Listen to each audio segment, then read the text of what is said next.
เรือมติดตรงแดงคลื่นลมแรงอันตรายข้าวหาดไม่ได้เล่นน้ำไม่ได้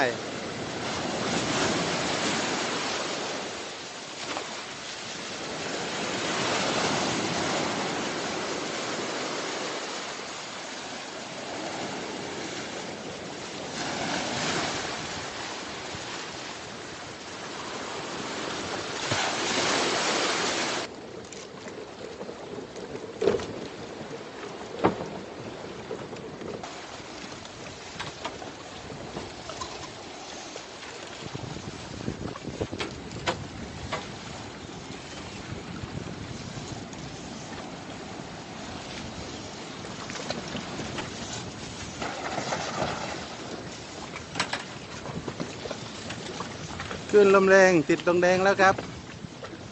เดินเรือด้วยความระมัดระวังแต่วันนี้เราไม่รับนักท่องเที่ยว